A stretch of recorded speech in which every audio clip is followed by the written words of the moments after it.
Hello lovely people, ఎలా ఉన్నారు అందరూ? మీకు ఇవాళ నేను చిట్టి చిట్టి పువ్వు వడియాలు ఎలా చేయాలో చూపిస్తాను. ముందు మిక్సీ జార్లో కొత్తిమీర, పచ్చిమిరపకాయలు కచ్చా పచ్చగా దంచుకొని పెట్టుకోండి.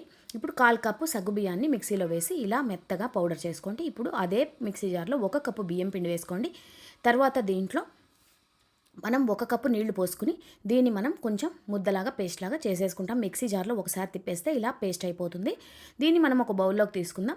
బౌల్లోకి తీసుకున్న తర్వాత దీంట్లో మరొక కప్పు నీళ్లు పోసి కొంచెం దీన్ని జారుడుగా కలుపుకోండి. ఇప్పుడు ఆల్రెడీ 2 కప్పులు నీళ్లు దీంట్లో పోసామన్నమాట. సో ఇది ఇలాగా మనం దోశపిండిలాగా అవుతుంది. దీన్ని మనం చక్కగా కలిపేసుకొని పెట్టేసుకోవాలి. 1 కప్పు బియ్యం పిండి, 1/4 కిలో సగ్గుబియ్యం పిండి. ఇప్పుడు మనం కడాయి వేడి చేసుకుని దాంట్లో 3 కప్పులు నీళ్లు పోసుకుందాం. అంటే ఇప్పుడు మనం టోటల్గా 5 కప్పులు నీళ్లు పోసుకున్నాము. దీంట్లో రుచికి సరిపడా ఉప్పు, ఇంగువ వేసుకోండి. తర్వాత మనం ముందుగా రెడీ చేసి పెట్టుకున్న బియ్యం పిండి మిశ్రమం దీంట్లో వేసేయండి. వేసిన ఒక 5 నుంచి 7 నిమిషాల లోపల ఇలా హల్వాలాగా చక్కగా ఉడికిపోతుంది. మనం వేసిన నీళ్లు కరెక్ట్గా వేస్తే ఇలా కరెక్ట్గా మనకి పేస్ట్ రెడీ అయిపోతుంది. ఇప్పుడు దీంట్లో పచ్చిమిరపకాయ పేస్ట్ కలిపేసుకుని చిట్టి చిట్టి వడియాలాగా ఇలాగా పెట్టేసుకుని ఎండబెట్టేసుకుని ఎంజాయ్ చేయడమే. చాలా బాగుంటాయి, తప్పకుండా ట్రై